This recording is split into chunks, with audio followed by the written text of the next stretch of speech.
So until now, we have basically let CSS Grid decide where to place our items in a completely automatic way, simply following the source HTML code. However, sometimes it's important to manually place elements in a grid cell other than the predefined one.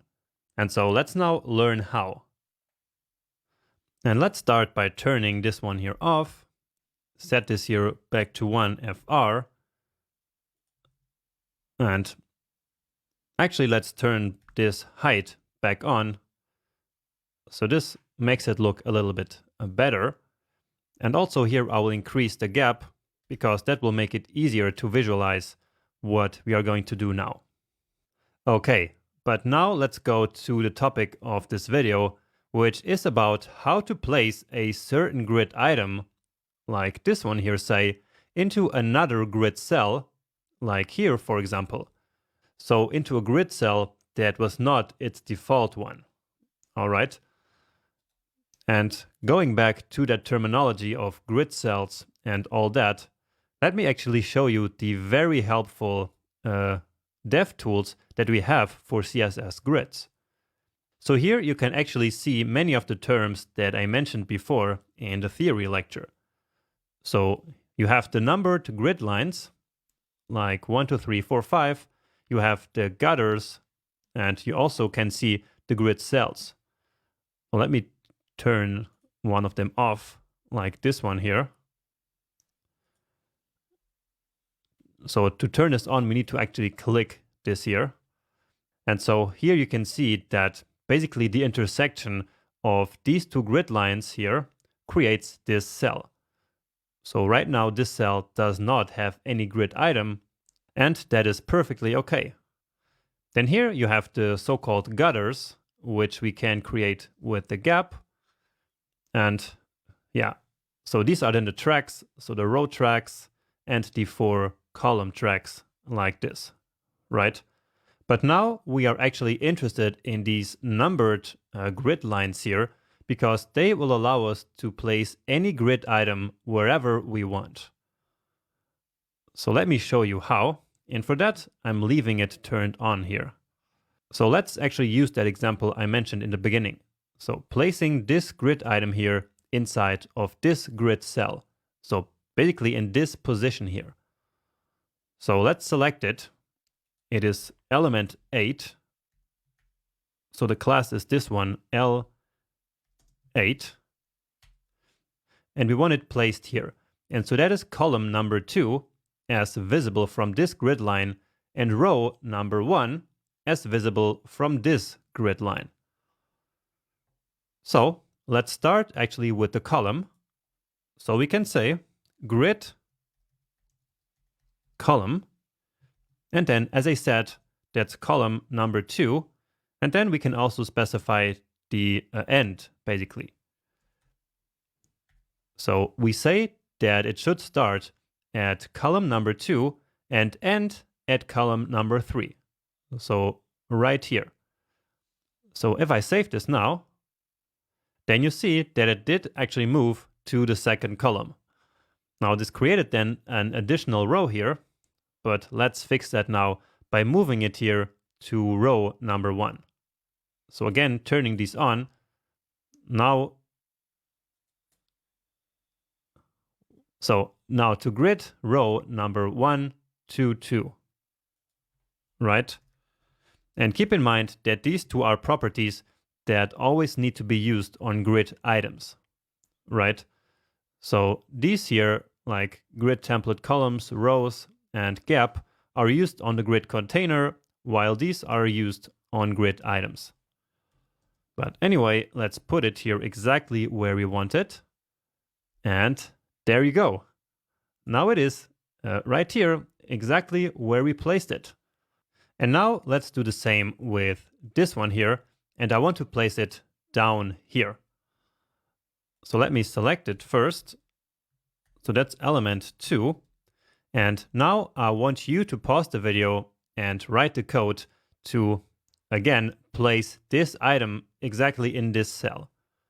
So do you think you can do that?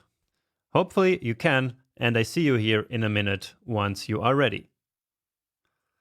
Okay, so let's once again turn on the visualization here, and then let's write our code. So that is grid column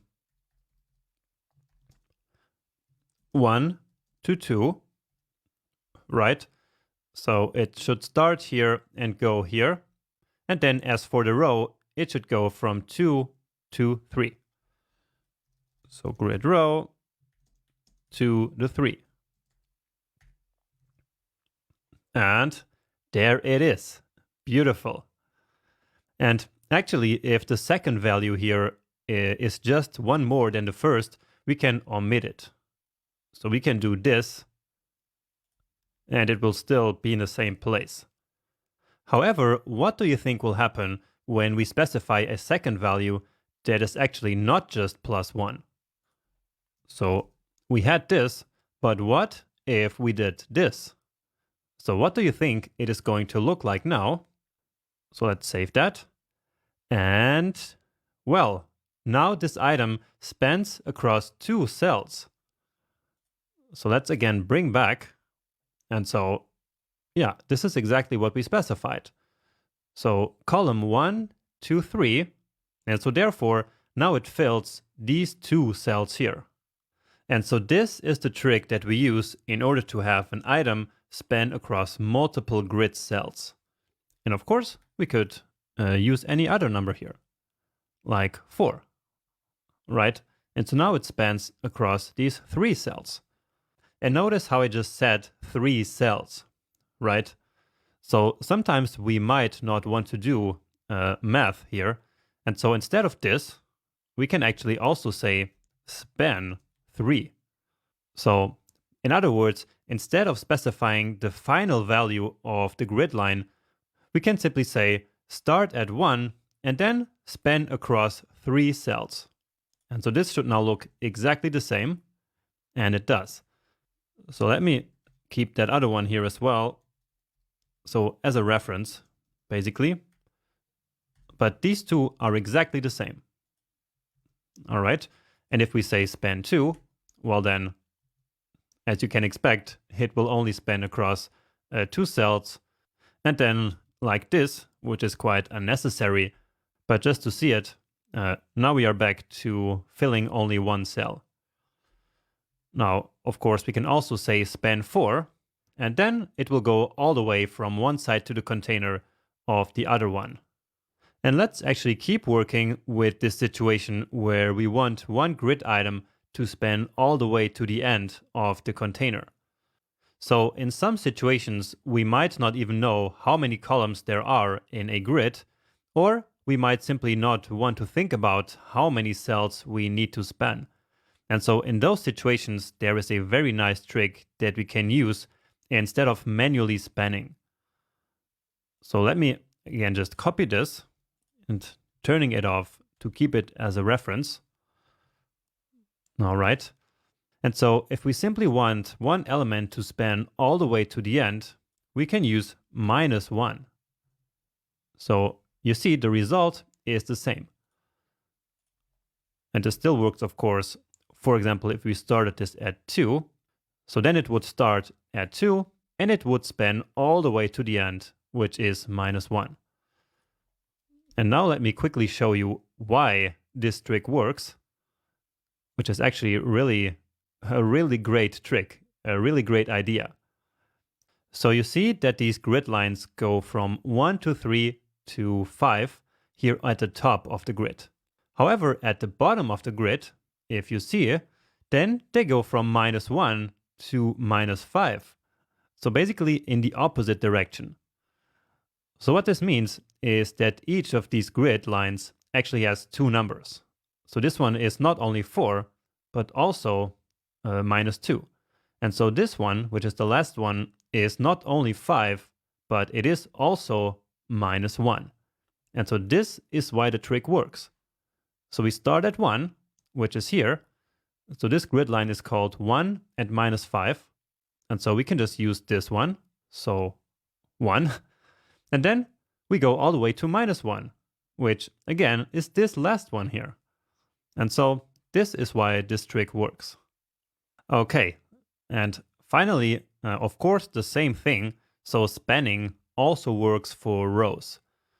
So let's experiment maybe with this number 6 here now. So L6, and let's leave the column where it is. So of course we can, if we want, only manipulate one of them. And so let's say grid row. So right now it is at 3, but let's say we want it to go until 6. Well, that's not what I intended. So I think I said 3, not 4. So yeah, this is what I was looking for. So this doesn't look very special, but actually what happened was that a new row here was inserted. Let's just do this until 4. Okay, so now you see that a new row was inserted. So 3, then here for some reason we're missing the 4, but then there is 5 all the way at the end. So this is maybe not such a good example, but we can just experiment a little bit more with this. So if we just briefly turn off this one here, then we have some more space so that we can span this one here. So this number 8, we already have it selected. And so if we say, for example, 3 here, then as expected, it will span these 2 grid cells now across these 2 rows. And the same works if we say -1, then it goes all the way to the end. Or if we say span 2. Now, if we said span 3, then it would create just another row down here. So just like we saw it actually happening before. Okay. But let's actually turn it off again. I will again just leave it here as a reference. Let's turn this one back on because I liked the way that looked. And yeah, so I think I showed you enough now about this topic, but this is worth experimenting a lot with. So I hope that you have some time to maybe do that now. So you can select different elements here and then see what happens when you place them in different cells and do some spanning. And you can even try to overlap them. So basically placing different grid items in the same cell. And you will see that that actually works. So have some fun with that. And then I will see you back here for our next lecture.